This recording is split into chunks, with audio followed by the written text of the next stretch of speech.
So welcome back to the channel. We've got our jacket on this morning, which can mean only one thing: we're going out on a bike, but we're not going out on my bike. We've got another episode of the Road to New Superbike series today, so I am quite excited. I'm not going to tell you which bike it is yet. I'll keep you in suspense for that, but we are off to go and pick it up now. We've got a couple of hours to ride.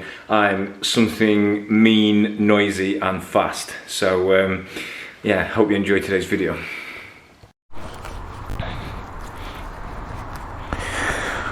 So, what do we have for today's motorcycling treat? This is the new Aprilia RSV4 factory. Part of the new Road to Superbike series again. I'm very much looking forward to today. Right.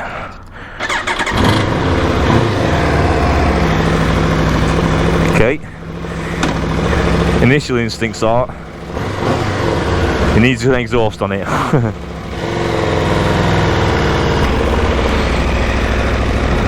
Again, same as the Ducati video and the BMW video, this is not a review. This is me just trying to figure out what new bike I want to buy. Taking this for a ride and just giving you my initial thoughts as they come out of my head on what this bike feels like. It feels tiny. So compared to the Ducati, the BMW, which I rode recently, this is much smaller. This feels like I'm riding a 125 or something. It's smaller than my ZX6R by far. Feels nimble. Quick shifter's lovely.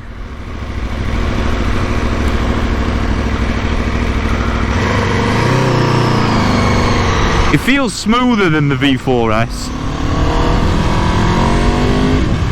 Okay, the noise came out then. Oh, the noise is there. You just need to tickle it a bit. Oh yes. Brakes are sharp. I can't get over how small it feels. It feels absolutely tiny.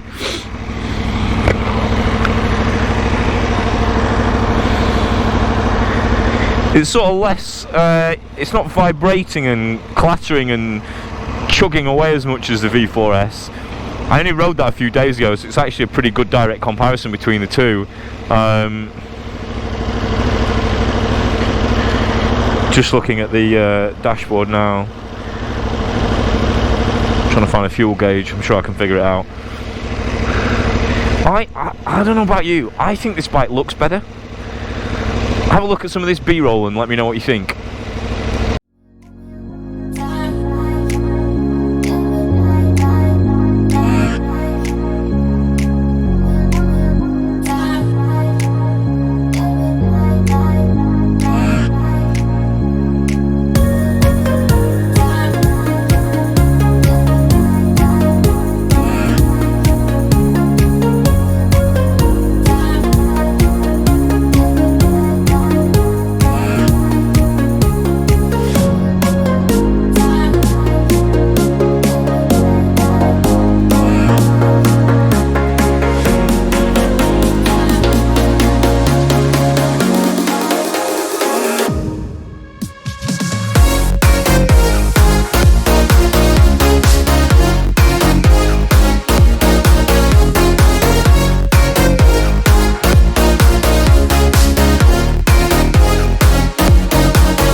This is the RSV4 factory.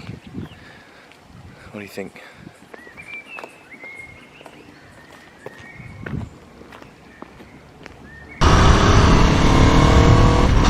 It seems when you get above like 3,000 RPM, I don't know, there's some more cylinders open up or something, but the noise then comes alive. got, what have you got on here? Throttle control, lean angle's cool. That's a cool toy. Oh god, that's 5th gear, like doing the. So I'm in 6th gear now. Let's see what happens here. 6th gear, 4,000 RPM. Holy crap! It feels no less quick than the Duke. It just feels a bit. It feels a bit smoother. That's the first instinct. Is it feels smoother. Suspension feels nice. Taking the bumps quite well. It's in the middle mode, race mode. Only Aprilia could call their mid mode race. I feel smoother on it. It doesn't feel quite as sort of twitchy and quick steering as the Ducati. Not that that's a bad thing, by the way. It still feels very quick steering though. Oh god, that power! Jesus Christ. I'm going to go the same route as I did with the Ducati. You can actually downshift with the throttle open on this as well. Yeah. Difference, yeah, with a Ducati you've got to be total close throttle. This is actually a nicer downshifter. Yeah, I think there's something where really, really low revs it's only running on a couple of cylinders.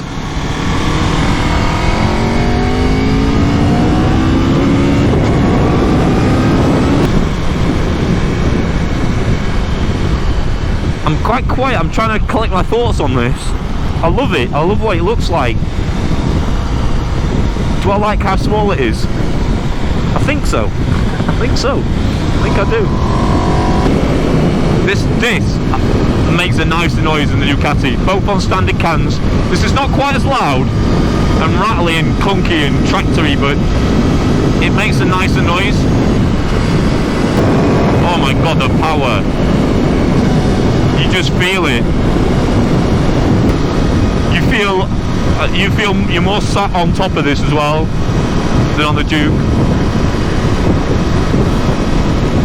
The throttle's smooth. The throttle reminds me a bit actually of the BMW one. It's like a fucking bullet. It is rapid. I feel more confident on this than I did on the Ducati. It does not feel as intimidating. Definitely not. I don't know why. I don't know if it's just the size of it or it's a bit smoother, but it does not feel as intimidating. Yeah, those brakes are real nice, actually. Fuck me! Christ almighty, that's quick. That is savage power when you get up there. I get like 9,000-10,000 RPM or something. Bloody hell.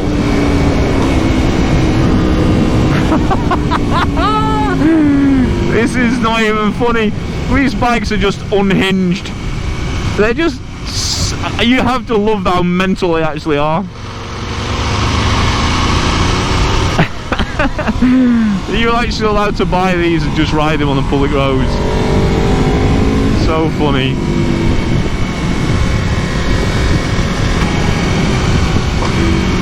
Yeah, I love the gearbox. It just feels more positive.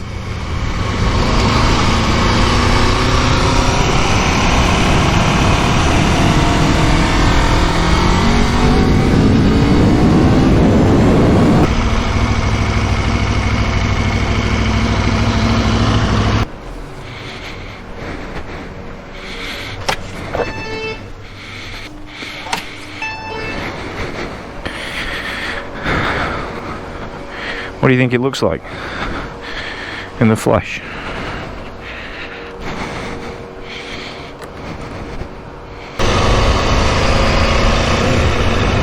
Yeah, it feels really tall. It feels like a tall bike but a small bike, that makes sense. It feels like you sat right on top of the fuel tank.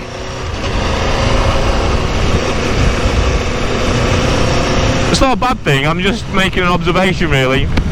Like, you don't feel like you're sat in a bike, like in it, you feel sat right perched on top of it.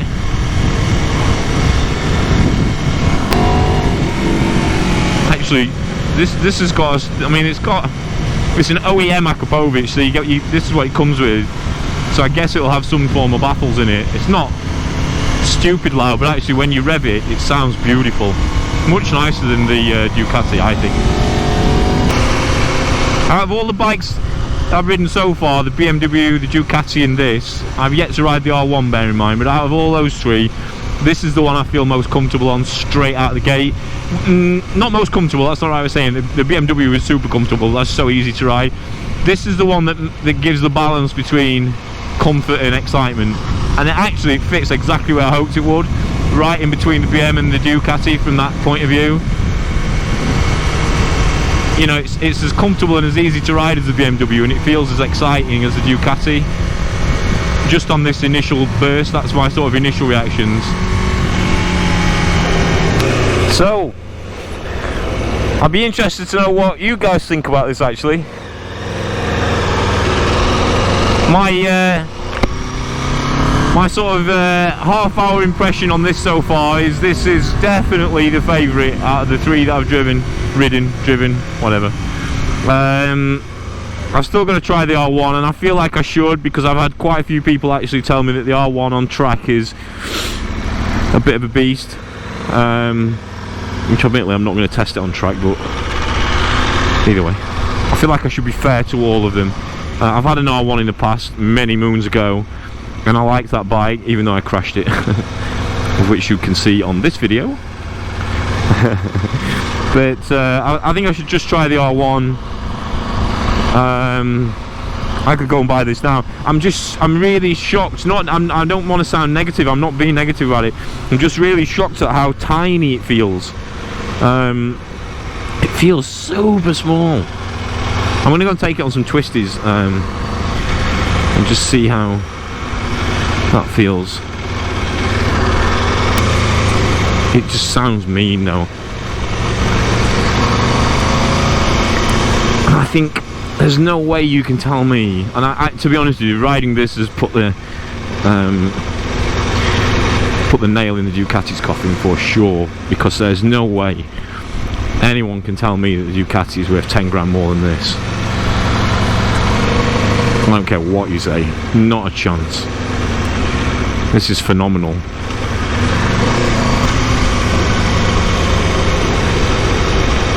It's a shame that you can't it's a shame that you can't test ride bikes on track. Can you imagine? I'm just thinking that I should set up some business. Can you imagine setting up a business doing motorbike test rides on on racetracks? There'd be people in hospital left, right and centre, just throwing bikes down the road. That'd be the world's worst business idea of all time. Oh my god. But in all seriousness, you should be able to test ride. I'm going to go this way actually. You should be able to test ride bikes on tracks.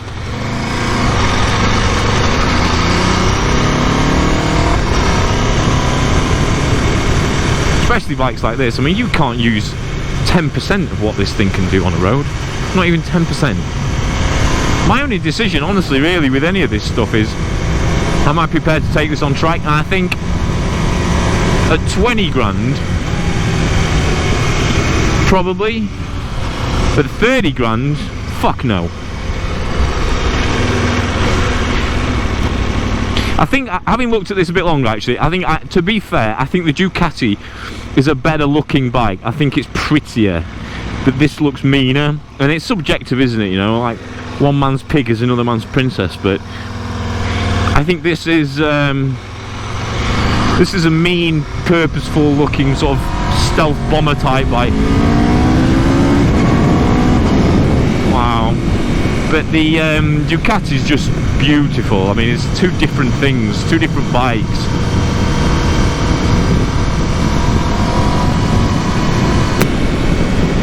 See what it's like around these little twisties. The noise of it is phenomenal. Imagine this with a can on it. Full system even.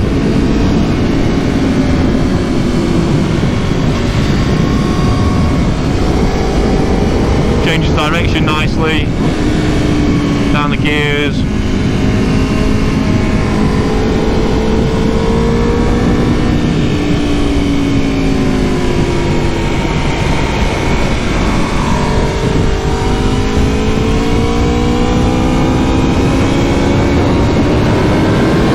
not saying anything because I'm speechless.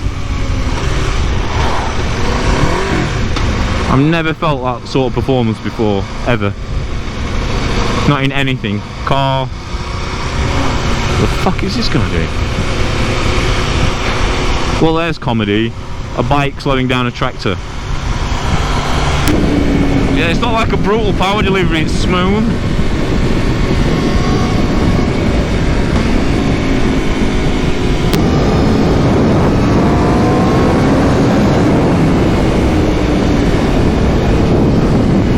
Well, I came down these twisters.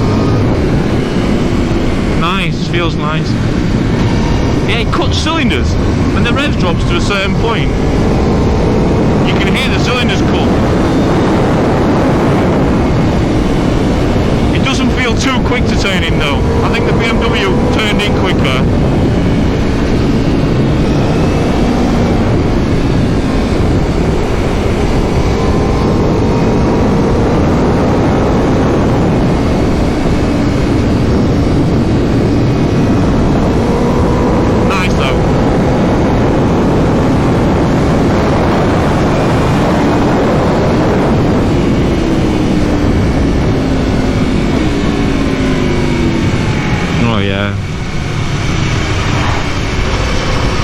Struggle to see what's going to be better than this.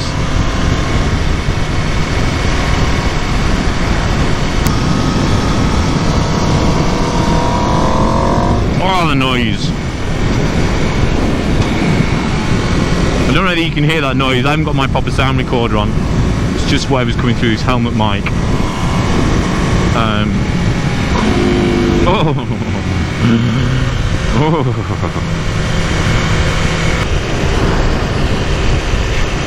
To be honest, when I first sat on it I thought it might be a bit too small, but now I've ridden it around some twisters it makes sense. What a beast. I absolutely love it. The thing with these kinds of bikes is it's always a bit, is it not a bit too much for the road? And like, yeah, my ZX6R is too much for the road. I mean, less too much, but it's still really, that thing's still too much. You can still hit 100 mile an hour in second gear in it, you know. It's, they're all a bit unhinged.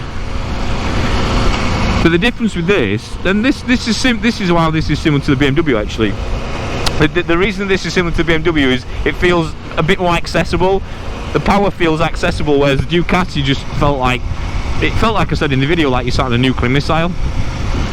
But although this feels like a nuclear missile, I don't know if it's a connection between the throttle and I don't know what it is. I'm not an experienced reviewer, clearly.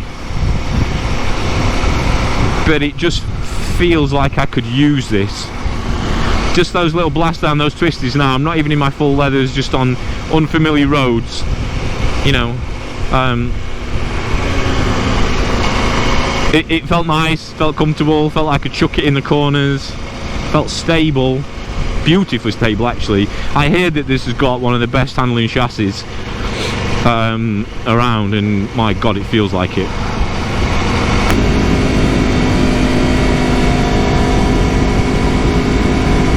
It's not uncomfortable either. It's got cruise control. And you say, what do you need cruise control for about this? It just adds a bit of sort of added value for the money that you're spending. I know it's not much, but just it all goes to help it feel a bit premium. But actually, like when I was riding to Donington, for example, the other day, the only way for me to get to Donington-Park is to sit on the motorway for, what, 40 minutes? And that is the ideal time where cruise control will be absolutely usable and perfect. Just take a bit of weight off the wrists, help you relax a bit.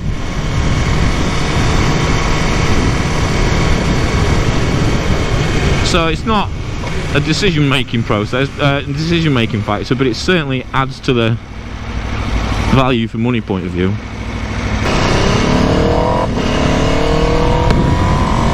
Right, I'm going to ride the rest of the way back now with no camera, no talking, just to enjoy this on my own. I'll still ride the R1, but I struggle to see how anything's going to beat this. I feel like this is the one. I just feel I feel at home on it. I feel like it's my bike, which is what it's all about, and it's giving me smiles. The noise of it in particular is giving me smiles. So I'll do a wrap-up video later when I've collected my thoughts, like I did with the others. And then we'll see. I've got to go and make sure. I'm going to try and get this back into the showroom now without the salesman convincing me to place a deposit, which is going to be difficult.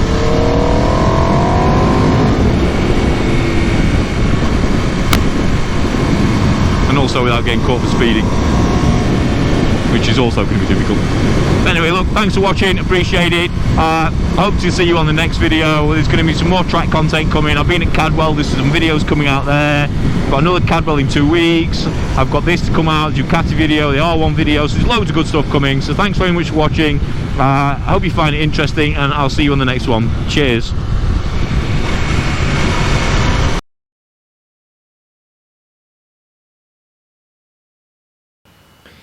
So I'm aware this video is going to be quite long, so I'm going to wrap this up pretty quickly. Just give my final thoughts after I've ridden the bike now and I've had a chance to reflect on it. It's going to be tough to beat that. That was just an amazing bike. It's as easy and usable as the BMW. It's as crazy and as nutterish as the Ducati.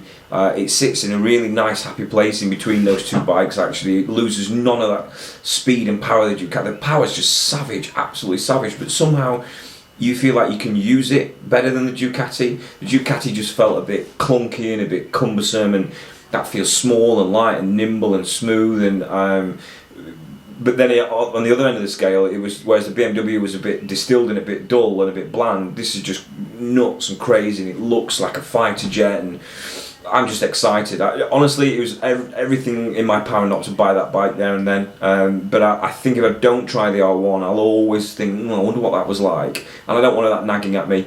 But everything about the Aprilia, the noise, the comfort, build quality felt good. It was just a phenomenal bike. So I'm going to wrap it up at that for now. You know, I think it's the one. I mean, I'm completely in love with it. So I'm going to wrap it up at that. And then there'll be an R1 video at some point soon, and then when we've done that, I'll sort of wrap it all up together and have a discussion about them all, and then we'll look to start the process of actually buying one. So yeah, look, thanks for watching. Appreciate this has been a longer video. But yeah, there's some cadwell-park stuff to come, more track days. I've got loads of track days booked, ending in Jerez at the end of the year, so there's some good content coming on the channel, which I'm really excited for. So thanks for sticking around, much appreciated. I'll see you on the next video, and cheers. I'm seeing shimmers in this long lasting dream.